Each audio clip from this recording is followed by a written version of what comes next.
తెలంగాణ జాగృతి అధ్యక్షురాలు కల్వకుంట్ల కవిత పర్యటన సందర్భంగా నల్గొండలో ఏర్పాటు చేసిన ఫ్లెక్సీలను తొలగించారు.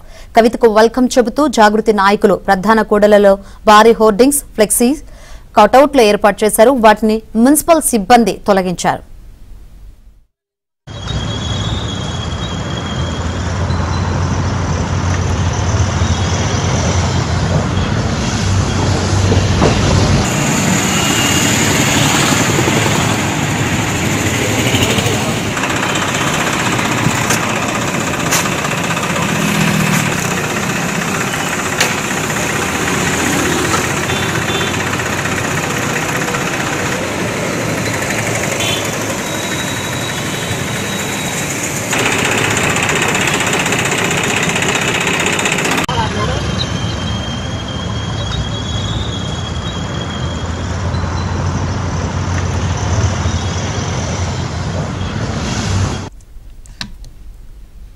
తెలంగాణ జాగృతి అధ్యక్షురాలు కల్వకుంట్ల కవిత పర్యటన సందర్భంగా నల్గొండలో ఏర్పాటు చేసిన ఫ్లెక్సీలను జీహెచ్ఎం మున్సిపల్ అధికారులు తొలగించారు. మరిన్ని వివరాలు అందించేందుకు మా ప్రతినిధి రవి సిద్ధంగా ఉన్నారు. రవి,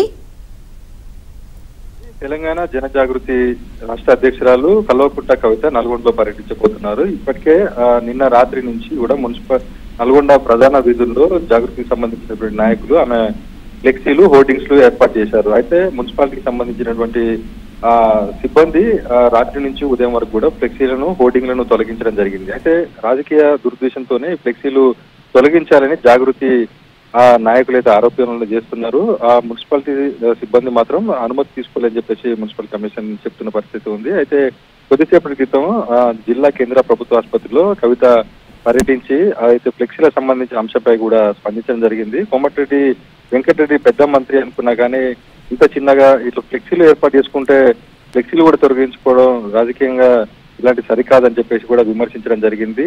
ఏదైతే ప్రభుత్వంలో జరిగే సమస్యలను తమ దృష్టికి తీసుకొస్తానని చెప్పేసి అంత మాత్రాన ఫ్లెక్సీలు ఏర్పాటు చేసి తొలగించి రాజకీయంలో చిన్నతనంగా వ్యవహరించొద్దని చెప్పేసి అయితే ఆమె విమర్శించడం జరిగింది. Shankari, thank you Ravi.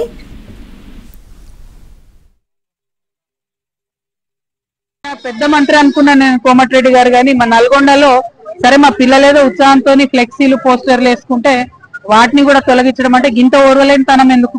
ఎవరి పార్టీ వాళ్ళు చెప్పుకుంటారు కదా, ఎవరి విషయం వాళ్ళు చెప్పుకుంటారు. మా జాగృతి విషయం నేను చెప్తా ఉన్నా.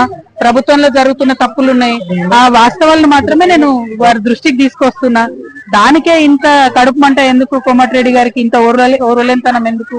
మేము అడిగే వాడికి సమాధానం చెప్పండి, సమస్య పరిష్కారం చేయండి. ప్రజలు మిమ్మల్ని ఎన్నుకున్నారు, మీరు అధికారంలో ఉన్నారు.